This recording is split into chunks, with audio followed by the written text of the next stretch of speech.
RCF news से मैं राज आपके साथ और हम आए हैं वार्ड नंबर 33 में। यहाँ पर जिला पंचायत सदस्य पद के उम्मीदवार विनोद राणा जी से बात करते हैं, उनके विचार जानते हैं और उन्होंने क्या उनका मैनिफेस्टो है वो भी जानते हैं। चलिए हम विनोद राणा जी से बात कर लेते हैं।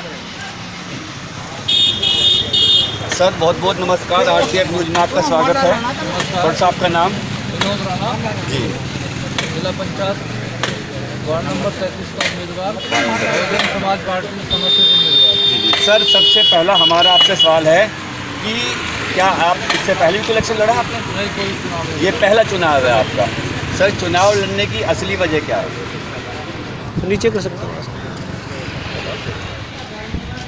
चुनाव क्यों लड़ना चाहते हैं सर आप?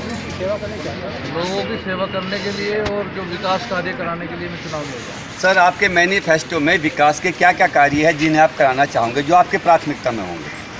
भाई लोकल देहात में सड़कें वगैरह खराब हैं जी, और बहुत लोग गरीब आदमी हैं, उनके मकान लैट्रिन वगैरह जी। जो भी मेरे से विकास होगा ज़्यादा से ज़्यादा मैं विकास कराऊंगा अपने। टॉयलेट में। सर मेडिकल की क्या सुविधा है आपके क्षेत्र में? मेडिकल की भी सुविधा इतनी अच्छी नहीं है, जी जी। उसके बारे में विचार कर रहे हैं, उसे भी करवाएंगे। सर डिस्पेंसरी में डॉक्टर नहीं होते, दवाई नहीं होती है। उसकी व्यवस्था भी कराएंगे, अगर हम पावर में आएंगे जरूर कराएंगे। जनता जब आपको चुनेगी उसकी व्यवस्था, जब आपको लगता है कि जनता आपको चुनेगी इस बार, पूरा पक्का भरोसा क्यों है। चुने? क्योंकि जनता बदलाव चाह रही है। बदलाव चाहिए। हाँ तो 33 गाँव की शायद लगभग आपके ऊपर जिम्मेदारी होगी। जी जी जी। तो जो गाँव जिला पंचायत का मुख्य काम होता है सड़कों की कनेक्टिविटी, एक गांव को दूसरे गांव से ठीक ठाक रूप में जोड़ना। तो जनता आपको चुनेगी, उस बार परिवर्तन होगा। बिल्कुल परिवर्तन होगा 100%। जैसे मैं क्षेत्र में घूम रहा हूँ, उससे माहौल तैयार हुआ है कि जनता चाह रही है कि परिवर्तन हो जाएगा। अच्छा विनोद जी, मैं देख रहा हूँ कि 33 तकरीबन कैंडिडेट है इस बार। जो गांव की जनता है उनके पास विकल्प बहुत है, तो आपको नहीं लगता कि इस बार बहुत सारे जो विकल्प हो गए तो कहीं ना कहीं बड़ा चुनाव बन चुका है अपने आप में जिला पंचायत का, तो जनता आपको चुनेगी। तो हो सकता है अगर जनता आपको चुने तो आने वाले समय में आप विधायक की भी तैयारी करें। बिल्कुल तैयारी करूँगा। अगर बहन जी का साथ रहा तो। अगर बहन जी का साथ रहा, बहन जी अगर मुझे लड़ाएंगे विधायक की, तो विधायक की भी लड़ूंगा। अभी मैं ठाकुरों के गांव में घूम रहा था, ठाकुरों के गांव का क्या नाम, बीजेपी की लहर है और पवार साहब जीतेंगे। बिल्कुल नहीं है, यहाँ तो चेंज चाह रही है जनता। बीजेपी से त्रस्त हो गए लोग बाग, किसान परेशान, मजदूर परेशान, हर लोग परेशान है बीजेपी सरकार। सर विकास के ऐसे 3 चीज़ें जो आप सबसे प्राथमिकता में देते हैं, तो सड़क आपने बताया है और मेडिकल की व्यवस्था। मेडिकल व्यवस्था आप देंगे पूरी तरह से। सर सरकारी स्कूलों की क्या कंडीशन है यहाँ पर? सरकारी स्कूलों की भी कंडीशन इतनी अच्छी नहीं है, सरकार से हर आदमी परेशान है इससे। और सर एक अहम सवाल है, जो गवर्नमेंट से पैसा आता है हाँ, किसी भी योजना के लिए आता है, भले चाहे विधवा पेंशन है कुछ भी है, वो पूरा जाता ही नहीं सर। नहीं जा पा रहा, कहीं नहीं जा पा रहा। हाँ सब जी, वही। बीच में ही खत्म हो रहा अच्छा है। सर, एक सवाल और बहुत महत्वपूर्ण है। मैं देख रहा हूँ कि आपके जितनी भी टीम है, जितने भी लोग हैं, सबने मास्क लगाया हुआ, आपने खुद ने मास्क लगाया हुआ और सोशल डिस्टेंसिंग भी फॉलो हो रहा है।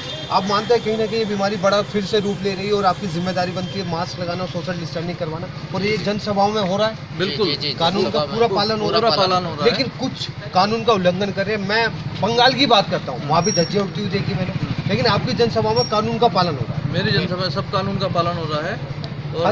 और जो आपके बूथ है, जो 19 तारीख को वोटिंग होगी, मुझे किसी ने बताया वहाँ सैनिटाइजर का भी होगा, मास्क वितरण भी होगा, पूरी व्यवस्था।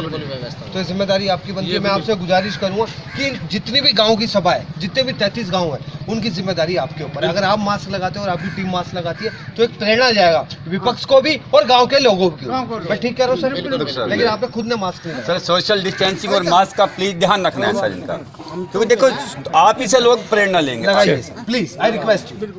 विनोद जी का भी कहना है, विनोद जी की बात को फॉलो। सर फेस वार्ता के माध्यम से क्या 33 गांव को और पूरे भारतवासियों को कुछ संदेश देना चाहिए?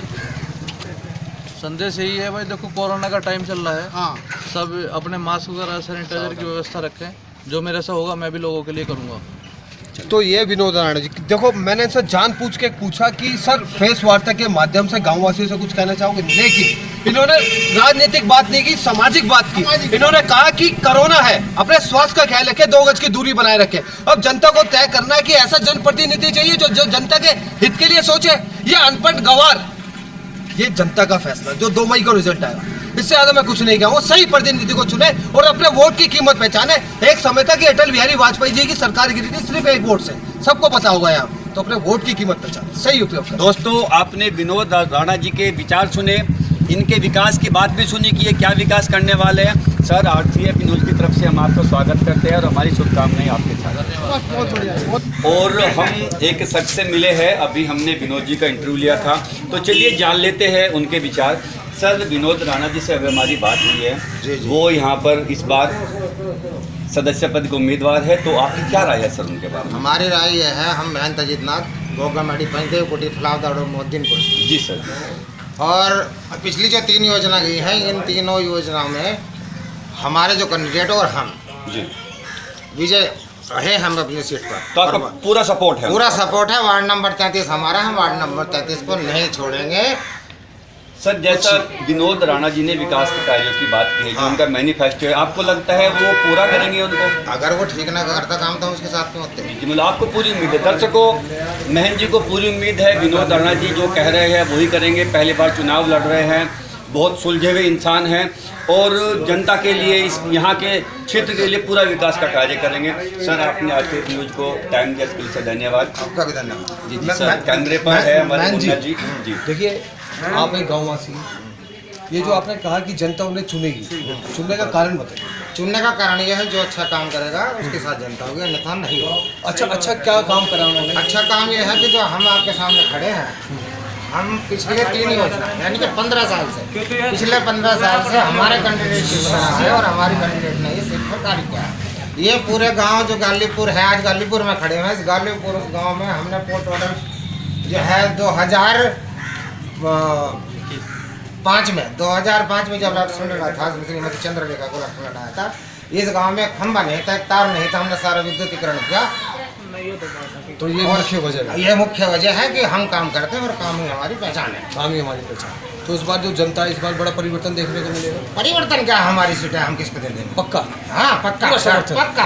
आप गाँव जा रहे हैं? गाँव जा रहे हैं, जहाँ जहाँ हमारे सब लोग हैं, हमारे सब लोग संगठित हैं और विनोद भाई जो है वो ज़्यादा वोटों से यहाँ से जीते हैं। जी, फेस वार्ता की टीम आपको शुभकामनाएं देती है कि अच्छा जनप्रतिनिधि गाँव वासियों को मिलना चाहिए। जनप्रतिनिधि अच्छा ही मिला है और अच्छा ही मिलता रहेगा। Thank you sir.